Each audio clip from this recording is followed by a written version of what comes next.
everybody, to another great episode of Real Life Matters. And of course, I am your host, DBoss. And I just want to thank the viewers for watching me every night on Care Vision. We're in 28 different countries, including London, UK, also also through the various networks through the US, and also in Canada on Bell 5 channel 658. And if you didn't catch me there, you can go to my YouTube channel, DBoss Networks, and you can see all the wonderful guests that I've interviewed, the company, brands, and business. If you want to be a part of my show, you could just send an email to me. If you're a company, a brand, a business, entertainer, you're welcome to do so, and I'll interview you, and you can come on. So I just hope everybody's been doing their 15 minutes of laughing every day, because what you put out is what you get back. So the 15 minutes help reduce stress, lower your blood pressure, tone your abs. It just makes you healing all around. There's so many beneficial health benefits for you to be laughing every day. Don't say, oh, I don't have anybody to laugh with, because you could phone somebody. You can also, put on something funny through all the streaming and stuff like that. You could watch something funny and you could just start to laugh. And then trust me, you will feel better. So we're going to hear something from one of our sponsors, Vital Steps to Vital Health. And we were right back with our special guest. Welcome to your Vital Steps to Better Health and Fitness. I'm Joanne James. Today we're talking about how exercise affects stress. Everybody has stress in some way in their lives, but regular exercise is a powerful tool for managing your stress level. A couple of things that it does. One is it releases endorphins, which is a feel-good hormone, into your system that gives you more energy, makes you feel good, and reduces your anxiety and probably eliminates your depression. Also, exercise is a distraction. It keeps you thinking about other things other than your problems that you're having. So exercise whenever you're feeling stressed, that will distract you. Exercise also improves your sleep quality by regulating your sleep pattern, which is increasing your resilience to stress. So get a good night's sleep, and you'll get that after you exercise. So make sure you incorporate exercise into your daily lifestyle, and that way you'll get a lot less stress in your life. I'm Joanne James, and this has been your Vital Steps to Better Health and Fitness. See you next time. Well, thank you, Joanne James, for that health tip. With stress, exercise is key, because, as people say, you don't have to be doing no vigorous like you were going for the Olympics or something. You could just, take a brisk walk for 30 minutes, if you can make it up to 45 minutes, an hour, that's all good for you. But today we got a special guest, and he wrote a play, and he's actually a playwright. He wrote the story, and we're going to find out all about it, and what all the mishaps, what happened, what didn't happen when you're putting out something, because things always happen. I've been doing this for too long to know that. So with no further ado, I introduce to you Peter Bailey, who's the playwright of Tyson's song. Hello. Wow, Mr. Peter Bailey. That's a pretty popular name. Like mine. Yes, it is. Yes, it is. But my last name, as people know, is Bostic. So I think we got some Baileys somewhere from Barbados or throughout the. Okay, we'll talk later. Yes. All right. So here at Real Life Matters, people like to know what's your background and where you come from. Oh, so background. Well, I was born and raised in Toronto, Canada. Okay. But my mom is from Jamaica. She St. Thomas, Richmond. Thank you. I was going to ask you. I said, what part? Jamaica is a big place. All right. Okay. So, what inspired you to? Is this your first play, or your first thing that you've done, or is this your second one, or like what inspired you for doing it? Yeah, this is my first play. My very first play. The very first draft was my last year of theater school, which is 2003. Wow. It was a very rough draft. My first time writing a play. I was entering a fringe festival, a playwriting contest. Needless to say, I didn't win. And it was my last year of theater school. So once I graduated, it just went into a drawer for a good number of years, in and out. And then in 2011, I brought it back out, and I've been working on it ever since, off and on over the years. Why did I write this play?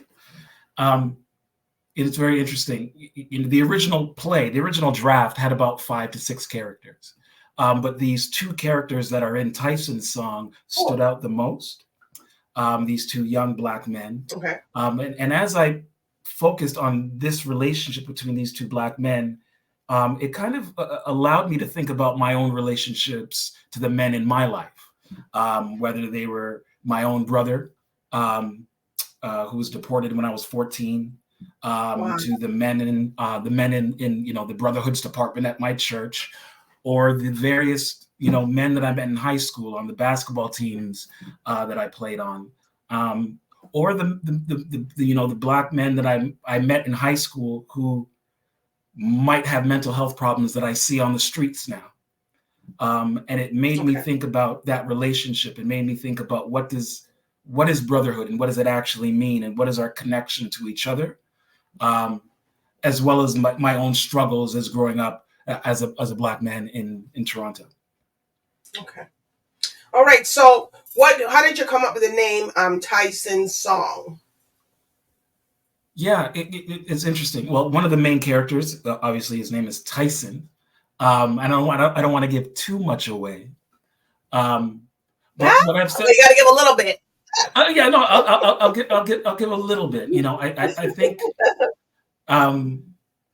Tyson's song, I think, represents, for at least the character Tyson, it represents something that allows him to find peace when his world or life isn't at peace, and it allows him to channel or find a memory that soothes his soul at certain times, because it's one of the challenges in his life, is finding that inner peace, and he finds a song to sing, and I think many of us have that thing that allows us to find peace, that grounds us. And that's why I've entitled it Tyson's Song, because I think it's something these characters are pursuing, something that allows them to soothe themselves in times of turmoil. So that's why I've found it Tyson's Song.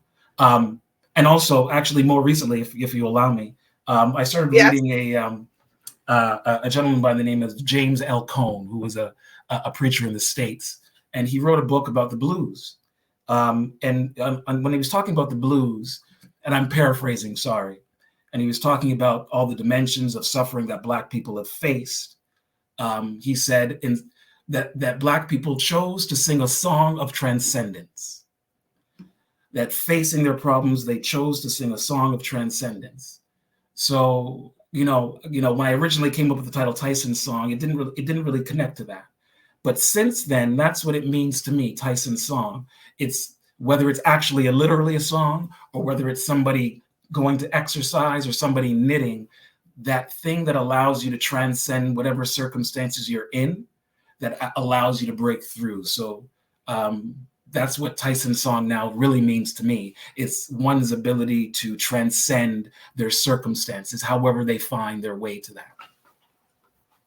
Okay, so how long is the play? Is it a short, or how is it? It's just over an hour.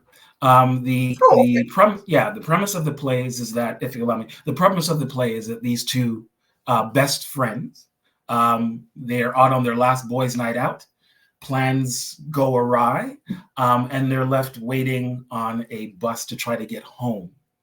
The premise of trying to get home. Oh, okay. All right. So how long did it take you to put this film together? Since it's an hour, it seems like it's a long time. Yeah, from time of writing it until now, the rehearsal process is 2 to 3 weeks, from the first day of rehearsal until we open on April 26th. And it's an hour long. And the idea is that it's supposed to really feel like a regular 1 hour conversation, a regular conversation. So it's as if you're a fly on the wall of these two Black men and just having a conversation. So it's to feel as if you're just hearing one conversation.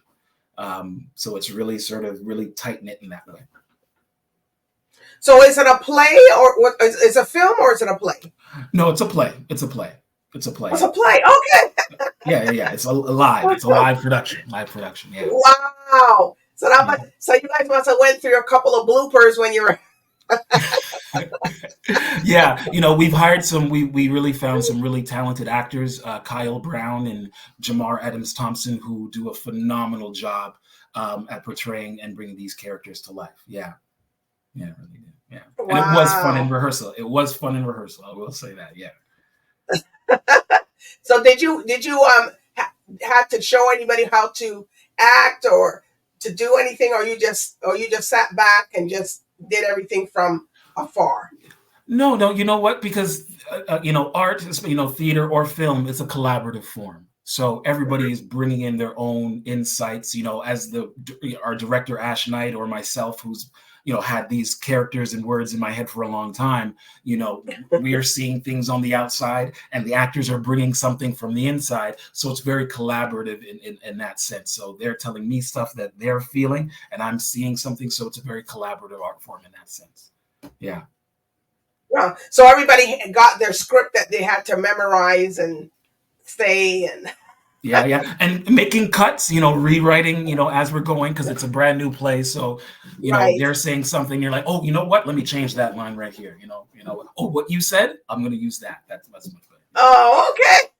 Yeah. So it was kind of like an ad lib, like we're adding it. Okay. Oh, you know what? That sounds good. We better do it like that. Sounds that's good. more natural. Yeah. So where did you do the rehearsing? At the same place that you're doing the play, or was it somewhere else? It was somewhere else. We rehearsed at the company that's producing it, Pallades Theater. They have a downtown location by Spadina and Richmond. But the venue that we're actually doing the play is Factory Theater, which is 125 Bathurst Street, just by Bathurst and Adelaide. So different locations. Mm-hmm. Yeah, but you still got to rehearse in there because it's a different, even though they know what they have to do. It's just, maybe the size is different, or, the way they step is different. Yeah. Like we, in rehearsals, we tape the floor so we know what the dimensions are going to be the same as the theater. So there's no surprises, so that by the time we get to the theater, the dimensions are the same. So we understand the parameters, but yeah. Oh, okay. Yeah. So, so how much is it for people if they want to go see this, see the play? Yeah, it's very reasonable. Tickets start at $5 and go up to $30. Wow, $5. So where's $5 in the back? No. It's general seating, so you sit anywhere you like. So first come, first serve. Okay. Yeah. Well, that's different. Mm-hmm. Yeah. So the $30 seat sit where? Anywhere. You sit anywhere. You sit anywhere with the $30 seat with the $5 seat. That's right. Anywhere. I mean, theater sometimes gets to be very exclusive because it's expensive. So Pallades Theater, as well as many theater companies, have really tried to make it affordable for everybody. Yeah. Okay. So how long is it going to run for? We're running until May 19th. Woo! Well, people better get out there. So on what days is it running? It runs Wednesday through Sunday. Oh, that's pretty good. Yeah, there are matinees on Wednesdays as well as Saturdays and Sundays. And matinees are 2 p.m. and then the show is 8. The evening shows are 8 p.m. Okay. So are you going to do the play in any other cities, or is you just going to be in Toronto? Well, right now it's Toronto, unless another theater company wants to produce the play. Okay. And they want to hold it over there. Well, I'll give you a little ideas. All right. So what's up next? For you after this? For me, because I'm also I'm an actor, but I'm also a voice coach and dialect coach. So I'm going to be working at the Stratford Festival. They have a new play by Andrea Scott called Get That Hope. And I'm going to be Okay. coaching some of the actors on a Jamaican accent. Well, I guess you got to have that down pat. That's a hard dialect. But, well, you just have to know how to do it, So, yeah. Because people go, we don't. Yes, I know, and rightfully so. There's enough, rightfully so. I'm trying to be authentic. Fun to see everybody how they have to say something. You got to teach them. You probably people be probably laughing and then they gotta we gotta try to get this part down pat. Yeah. Before we say it, and then the true Jamaicans that know how to say it, they're listening to hear if it's really coming across too. That's right. The intonation, the inflection, everything. Yes. All right. Well, we're looking forward to this, to this play. People get out there and see it. So are there any shout outs that you want to give to the people? Yes, I want to give a shout out to Pallades Theater, Be Current Theater, Factory Theater, the wonderful creative team. I'm just very grateful to have such a wonderful cast. So, thank you very much, everybody. Oh, okay. Well, so if people want to follow you on social media, where can they find you at and get the tickets? Can you just tell us that? Yeah, sure. For tickets, you can go to Factory Theater. You get tickets there. Factory Theater. factorytheater.org. And you can also go to Playwriter Theater and get tickets there. But if you also want to follow me on my bio on Instagram, which is Laid Back Libra 1, or just look for Peter N. Bailey on Instagram. Oh. And in my bio, you'll see a link to the tickets. Okay. Laid back. That's right. I try. Peter Down. Yeah. That's a good one. That I never really thought anybody. But anyways, you always come across different things. All right. So I do want to thank you, Peter, for you coming, telling everybody about Tyson's song. You guys get out there and see it. It's not expensive to go and see the playwright. You got the day matinees. And what time of the day matinees at? 2 p.m. and then 8 o'clock evening shows. Oh, 2 p.m. Yeah. Okay. So you still got time to go and you can get back home in time to go to bed and get up for work. That's right. Because in the week, or you just go on the weekend. So, I welcome you to come back on, Peter, when you get just another one to do. So come back and tell us all about that. But everybody go see Tyson's song. Get out there. It's in the city, so you don't got to worry. It's not far. The subway goes there. The bus goes there. The Uber goes there. And then if you bring your car, you just got to park. So That's right. All right. So I do want to thank everybody for watching Real Life Matters here with Peter Bailey, the playwright, Tyson Song. So good night and bye for now. Thank you. Bye-bye. Bye.